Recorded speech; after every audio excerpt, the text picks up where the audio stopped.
Today I'm going to discuss with you a right of private defense. So, our Indian laws gives us a right that is named as right of private defense. Right of private defense simply means that you have the right to act against any offense, to act against any harm, which you feel that the harm is imminent, there is a danger for your body or your property, and you have the right. The law is giving you a right that is named as right of private defense. Simply, this right means that whenever you act in your self defense, your act will not fall under the definition of offense.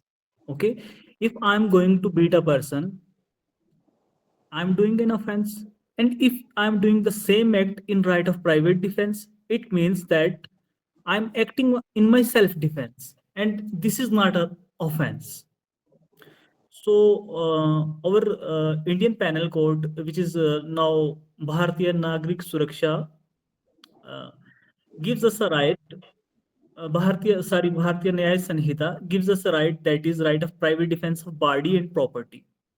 So, if you are a person, if I'm a person, I have the right to defend my body, to defend my property, and I have the right to defend the body of others and property of others. So, what does it mean that I have the right to defend my body and as well as the body of others, and at the same time, I have the right to defend my property and to defend property of others.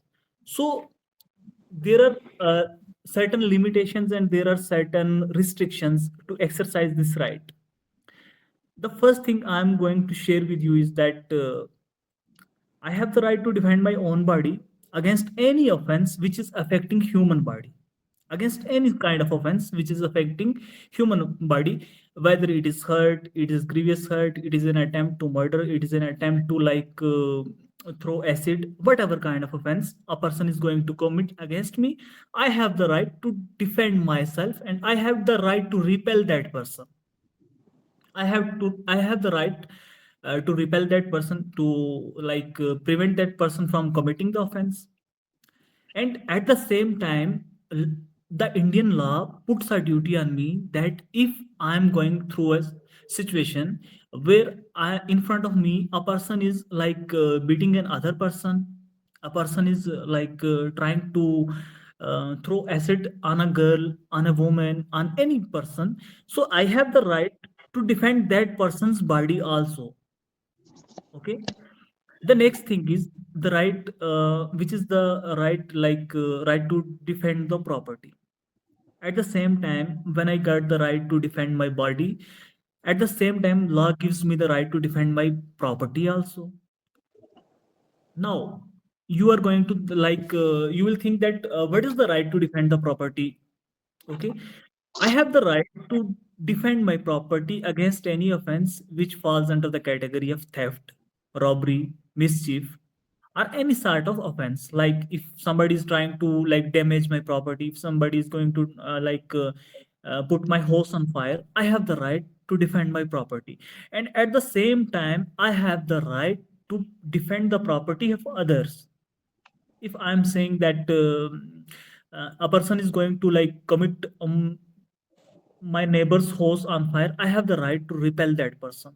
I have the right to prevent that person from committing the offense. So, what are the restrictions which are available, and what are the limitations while exercising this right? The first thing is that you have to exercise only that act. You have to exercise the right in such a limit that you are not going to if somebody is going to slap you, you are not going to murder that person. Okay, this is the limitation. If somebody is going to throw a stone on your head, you have the right to repel that person. Either you can throw the stone on that person, or you can slap him, or you can use a stick or anything else, but you can't broke his head, you cannot broke his arm, you cannot broke his leg, because there is a restriction. Law gives you the right, but your rights are restricted, your rights are not unrestricted. So in this way, a lot of person are ignorant. about their rights. Like might be a lot of students who are present here are ignorant of this right. Like you are a person and you have the right to defend your body, to defend your property. So if from now on, if ever you face any situation like this, you can do certain acts in your self defense, and this defense is also available against the offenses, against the acts of unsound mind persons, against the act of like childs, against the act of a person who is under who is in sort of intoxicated state, who is drunken, or who is under the like effect of some drugs. You have the right, you can exercise the right against mad lunatics, against a person of unsound mind, against person who is a sane person, like who has the enmity and who is going to commit the offense against you. You have the right, but you can exercise this right only to a certain limit. You cannot like you can't kill a person. And there is another restriction that when you have the like time when you think that a danger is imminent, that a person is going to commit offense against me, and you think that I have the enough time to call the to call the law enforcement authorities, then in that situation you cannot exercise the right of private defense.